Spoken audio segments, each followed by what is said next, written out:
Oxóssi girando em seu ponto da natureza para fazer cumprir o karma. Um karma cotidiano. Planos da espiritualidade e karma humano. Tá ok, gente? E aí existe assim, conforme eu tô falando de Ogum, Xangô e Oxóssi, é a mesma coisa para Oxum, a mesma coisa para Inhansã, a mesma coisa para Iemanjá, a mesma coisa para Nanã e Obaluayê. Agora, Marlon, qual é a essência do orixá menor? Porque a gente sabe que o orixá de nação é um ancestral, que em algum momento foi divinizado, que em algum momento foi inserido em uma mitologia, ou o contrário, primeiro veio de uma mitologia para depois ser um ancestral, enfim. É muito estudo que se tem para fazer, né, gente, para chegar a essa conclusão. Mas a gente sabe dessa ancestralidade do orixá de nação.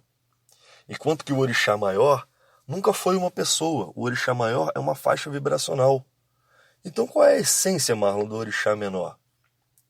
Gente, o orixá menor, ele é de uma natureza não humana.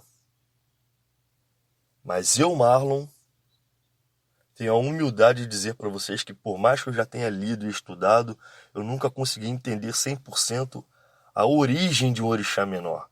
Se ele já foi um ancestral, por tudo que eu já li, não, ele também nunca foi uma pessoa. Entendeu? Então, assim, a gente precisa estudar, a gente precisa desbravar, a gente precisa conversar com os mais antigos, com os mais velhos. A gente precisa ir em busca dessas informações. Será que o orixá menor, ele já foi um rei? Ou ele já foi um soldado, um general? Ou ele já foi um frei? Como foram os orixás de nação, né? Pessoas que viveram, que passaram por esta terra humanizados? Será? A gente está falando de orixá menor na Umbanda. Será? Bom, a gente precisa estudar isso. Por tudo, novamente, por tudo que eu já li, trago para vocês que nunca foi também ancestral. Ah, Marlon, mas como é que ele se apresenta assim assado? Gente, considerando toda a onipresença de Deus e toda a onipotência de Deus, é perfeitamente cabível que um orixá maior se personifique através de um orixá menor.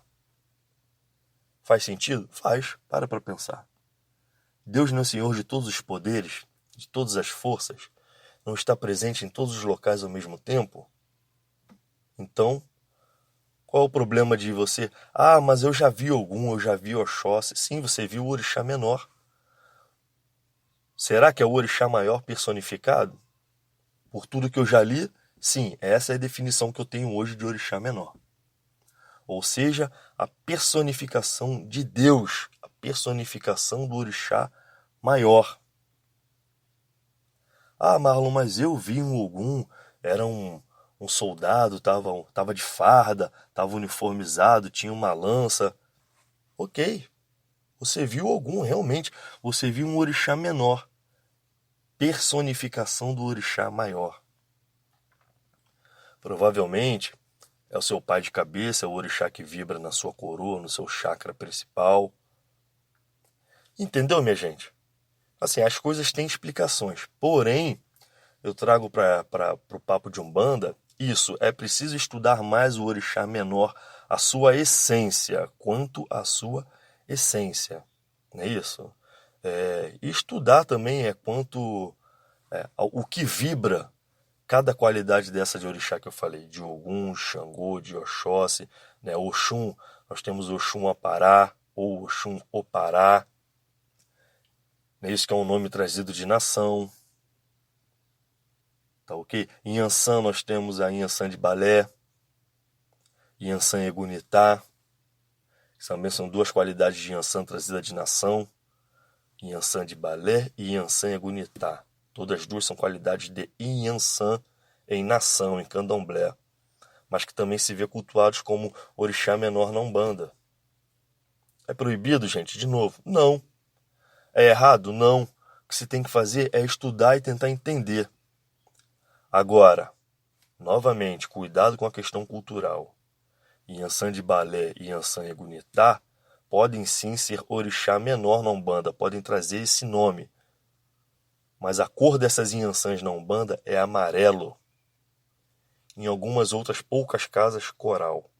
Mas em grande maioria, amarelo. Então não é porque você tem um orixá menor em Inhansã de Balé e Inhansã Egunitá na Umbanda, que é um orixá menor de Umbanda, que você vai começar a vestir ele, ou seja, vestir ela e cultuar ela de vermelho. Vermelho é na nação. Ou você é um umbandista ou você não é. Tá bom, gente? Novamente, Oxum. Ah, eu tenho Oxum Opará ou Oxum Apará, né? Dependendo da região. Tudo bem, orixá menor de Umbanda, Oxum Opará. É totalmente plausível. Concordo que exista, já vi muitas. Tem uma força fenomenal. Ah, vou cultuá-la. Cultue de azul claro. Deixe o rosa para o candomblé. É preciso saber fazer essas separações. Entendeu, gente? É a mesma coisa o Oxóssi. Porque o Oxóssi você também encontra na Umbanda, o Oxóssi, o orixá menor, com as qualidades de nação. Oxóssi Erenlé, Oxóssi Bualama, Oxóssi Inlé. Você acha esses orixás menores na Umbanda? E não é errado, não tem problema nenhum. Mas daí a cultuá-lo de azul turquesa é outra coisa. Azul turquesa é lá do candomblé de nação. Cultue Oxóssi verde, né? Aquele verde escuro das matas, aquele verde bonito. Não importa se seu orixá menor se revelou para você e ele é em Bualama, e ele é Inlé, ou ele é Erinlé, não importa. Cultue ele de forma verde. Se ele é um orixá menor de Umbanda, cultue ele com verde.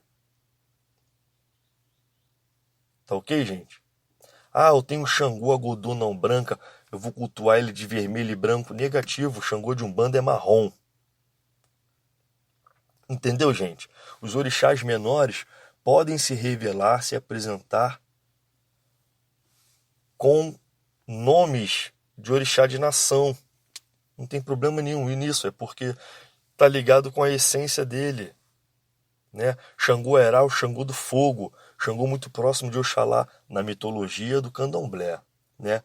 É um Xangô que se veste de branco, que aliás algumas casas, a grande maioria hoje, já nem cultua Airá como Xangô, cultua Airá como Airá, ou seja, é um orixá que se desprendeu, vamos dizer assim, da falange do grupo de Xangô e é cultuado somente como Airá, não é mais Xangô.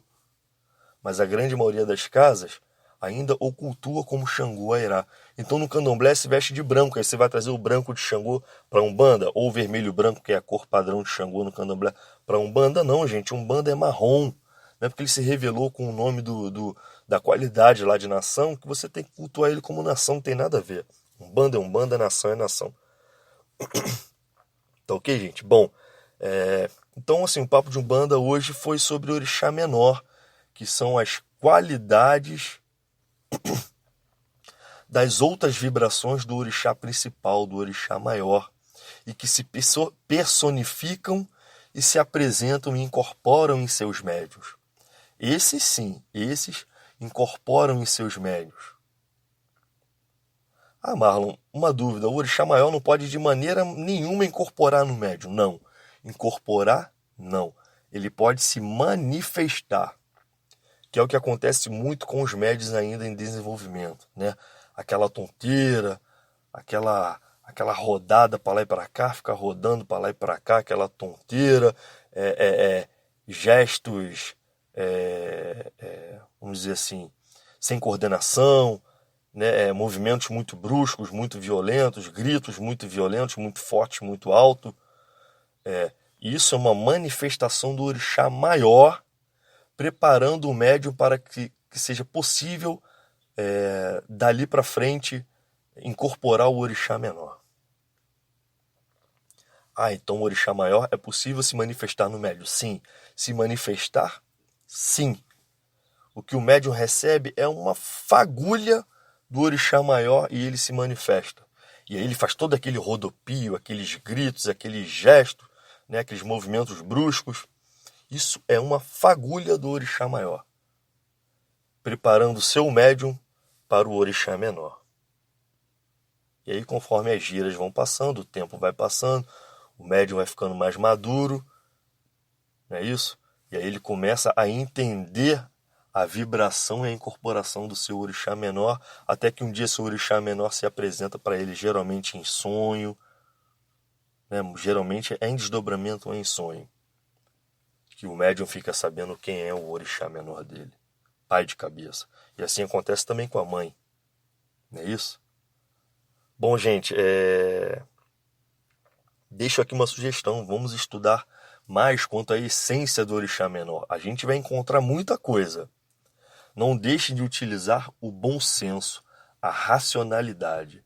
Se fugir de um bom senso, se fugir de uma racionalidade, se não tiver uma explicação plausível, concreta, bom, procure outros estudos. É isso que o Marlon tem a sugerir para vocês. Tá bom? Espero que vocês tenham gostado do podcast de hoje sobre o orixá menor. Então a gente já sabe que o orixá maior é uma coisa, o orixá menor é uma coisa. Desculpa, confundi. O orixá maior é uma coisa, o orixá menor é outra coisa. Ambos trabalham junto, ambos podem ser a mesma coisa. De novo, o orixá menor pode ser perfeitamente a personificação do orixá maior. Tá ok, gente? Bom, esse foi mais um Papo de Umbanda. Hoje é terça-feira. Tenham todos uma boa semana. Oxalá abençoe a todos. Salve, salve. Axé.